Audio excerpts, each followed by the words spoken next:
Welcome to Touched by Type 1 Conversations, a series focused on real discussions and the unfiltered voices of the Type 1 diabetes community.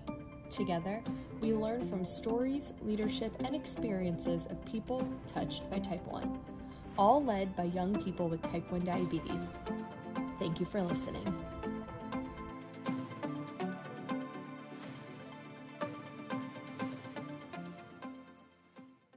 My name is Ava. I'm 14. I was diagnosed when I was 8. And today we get to talk with Danica and hear her story. Hi, Ava. I'm so happy to talk to you. I'm Danica, or sometimes Danica the Diabetic. I've been living with Type 1 diabetes for 19 years. I was diagnosed at 14, so the same age you are, and it's just so exciting to kind of think about that. See a 14-year-old like, oh my gosh, my life was so different then. Nice. What is the biggest way diabetes has shaped you today? The community. Growing up, I grew up in Florida and Tennessee, but I was diagnosed when I lived in Tennessee. And I didn't know many diabetics. I didn't have community. And it wasn't until, I'm not trying to date myself here, but it wasn't until my 20s when I had moved away after college when I met other diabetics and I had community and I could talk about things. That's when I got a CGM. That's when I switched insulin pumps because I learned there was other options. And that's been one of the biggest impacts because I never want anyone to feel alone with this disease. And that's why I share my story. That's why I do community events. And that's why I just try to meet as many diabetes as I can. Yeah, that's great. So what's your biggest challenge with Type 1? My biggest challenge with Type 1 is really, paying attention to it. Yeah, it's a lot. It's a lot, and it takes a lot of time and effort, and it's a job. It really is. Honestly, my favorite wellness habit is drinking water. Drinking enough water each day, because hydration does so much for the body, and especially with my glucose management. It just makes me feel better. My skin feels better. My adhesive issues are less if I'm drinking enough water. It's just one of the simplest hacks I've been able to find. That is so cool. I've never heard about that. What's your morning routine look like with Type 1? My morning routine is pretty intense. I am a morning person, but I like to get up, I check my blood sugar, I have a little glucose, so it tells me the color. So I was glance, I'm like, okay, is this red or is it yellow? Like, those are my warning signs. And then if it's green, I'm good. Then I will do some yoga. Okay. And then I do some journaling. And then I do my workout. Fun. Yes. What's something you're proud of that you've done while living with diabetes? My proudest moment as a Type 1 diabetic was last year when I ran the New York Marathon with my mom. Aww. Being able to cross the finish line with her was awesome. Being able to cross the finish line in general was awesome because my glucose was low from mile 5 to 13. And I wasn't a runner anyway. I've never ran a 5K before I did this. And I did it to show other diabetics that you can do hard things. Yeah, it's really good. Yeah. It's really fun. Are you on an Omnipod or Dexcom? I'm on the Tandem Mobi. It's cute. You can see it here. I love putting it on my arm. I love the flexibility with it. I can clip it. I can stick it. I can do many things with it. What's your favorite low snack? Ooh, okay. Favorite low snack and best low snack that worked are two different things for me. Orange juice or apple juice work flawlessly for bringing up my glucose. Okay. But if I could go a different route, I would 100% do frosting because I love frosting, and I don't get it that often. But it also has consequences. But it's my favorite low snack. Yeah, that's how I love fluff. Yes. It's so good, but it spikes me. It's oh, sorry. Consequences are consequences. Have you ever eaten something unusual to treat a low? Yes. When I used to play basketball, about your age, my glucose was all over the place. Adrenaline, when I played basketball, made my glucose go in 400 or 500 during a game. I was highly functioning. And then in the middle of the night, I would drop to 30, 40. It was really, really bad. And my mom would make a full meal because it took so much for me to bring up my glucose levels. So I would eat anything. It didn't even matter. She'd be like, here's a sandwich, here's a wrap, here's all these other things to go along with my juice. And I could eat. That's a superpower I have now. I can eat anything, anytime.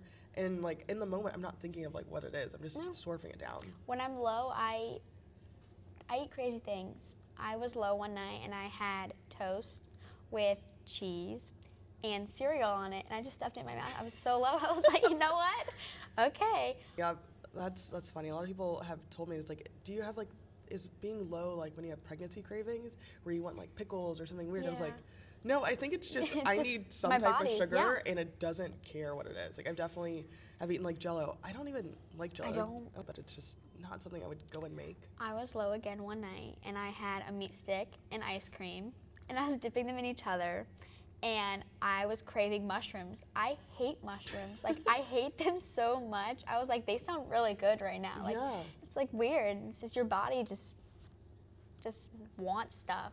You know? Exactly. Where's the worst place you've had a low? Dance. Dance. Oh my goodness, that's got to be hard. When I dance, I don't realize that I'm low or that I'm high. It's adrenaline that I have. Mm-hmm. Exactly. No one's diabetes is the same. My diabetes is not the same from 10 minutes ago. And I think that's one thing people forget. Yeah. And I think it's the uniqueness of having this disease because we all have similarities, but no one's exactly the same. No. There was a girl I know, her blood sugar goes to 70 and she doesn't eat anything yet. She has like a gummy and that's it. Or I'd be treating with like juice or something immediately to catch that low. Yes. People are different, but that's just how their body is. Their body is different from everybody else's, you know? Yep. Everyone's management's a little bit different. Everyone responds differently, and I think that's just some of the beauty of this. Yeah. And it also humbles me a little bit because it's like you can't say this is right and that's right because it might not work for somebody else. No. There's no cure. There's no... Nope. There's no cure. There's better advancement in technology. And I think the best part is just making new diabetic friends. They used to tell a lot of people, it's like, you'd be great to make it to like 55 or 70.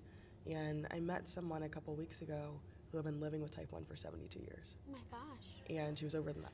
But I'm just like, that's a conversation that would not have happened 20 years ago. No. It's at least we've seen advancements. Yeah. You know, who knows? There might be a cure one day. Yeah. Never know. There might be.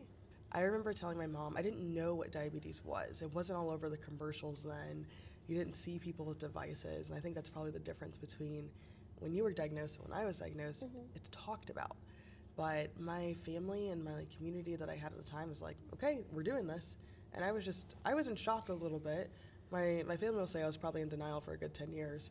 But I learned how to keep myself alive and take care of myself the best I could at that time. And I never felt like I couldn't do it. I just didn't want to. And I didn't want to deal with something else. I didn't want to carry anything. I didn't want to have a person with me all the time. And later, looking back, I'm like, okay, now let me make something cute. Let me make a cute purse. Let me make cool clothes. Let me feel empowered and show people that just having something different doesn't mean that you're messed up. It just means that you're unique and you can really thrive in your own way. When I was younger, I didn't know what diabetes was. I didn't care. Like, I was 8. Like, every 8-year-old wants to live their life. I don't have any memory of not being diabetic. Wow. So I think that's when Touched by Type 1 I realized I need them. Like, they are the reason why I want to make myself feel like, you know, diabetes is hard. You know, we have burnouts. You get to a point where you're just so done. And Touched by Type 1 just, it makes me not want to burn out. It makes me want to keep going. And instilling hope, which is so important. That's something I wish I had. I had great support from my family and my friends and my sporting teams and everything, but I didn't have strong diabetic ties. And that's how I kind of started. I think it started, I was like, I'm going to get everyone off my back. And then it went to, I'm going to be as healthy as I can. And now it's like, let me support my community. Let me see what they need. Let me live by example. It's important, you know, to have people like that, to support you, you know. That's so important, and it's huge. Like, I've met most of my closest diabetic friends online before I met them in person, and I think it's so great that you've met people in person and you had the infrastructure from Touched by Type 1 to really build that community, bring the places for you to come together and meet people and to talk about diabetes like a normal thing. Yeah, I think Touched by Type 1 brings out the better in me. You know, Touched by Type 1 is not just diabetics. You don't see all diabetics and just kids. You see adults, you see grandparents, you see non-diabetic siblings. You know, you get the backside of everything. I heard about Touched by Type 1 at a conference. I think I was at the American Diabetes Association conference, and they had a booth. And I was just going by, and I was like, what is this? Why have I never heard of this? And I just remember seeing their D box. I was like, this is so awesome. How do I get involved? How do I become a part of this? And I saw all the events, and I was like, dance, all this other stuff, like, this seems so cool. And I just met with everyone at the booth, and I've continued conversations, and I've been plugged in ever since. Yeah, the conference, this is my 3rd year. This is your first, obviously, and it's really great. I'm excited to be here. I'm getting to speak, and I'm getting to see some diabetes and make some new diabetes, but I'm excited to see like the Touched by Type 1 magic, because I've not seen it on the scale. The magic is in the air at this point. It's everybody somehow has a connection. I mean, my mom has met her best friends through this. I'm so excited to be here today to talk on everything I do with my company, Dialogue, the Insulin for Your Soul. And this is one where I just started telling people and bringing the diabetes wellness conversation to the table, telling people how to manage their life holistically. And with Dialogue, I can have many different faucets. And it's something, if I like it, or if one of my diabetic friends is like, oh, I wish I had a shirt that said this, or I wish I saw myself in this light, I love to make it. And I'm most excited for today because one of my really close diabetes is keynoting. We're doing it together, so I'm gonna really just be on stage with him, help everyone hear his story because it's so unique and he's such an inspiration to me. That's wonderful. It was so good talking to you, Danica. This is obviously the first episode of Touched by Type 1 Conversations. It was so lovely meeting you. I hope you come to more events. What's one conversation you wish you could have with the community? I wish I could talk to the community more about just embracing diabetes and learning how to thrive with it. Because like you and I were talking about, it's here.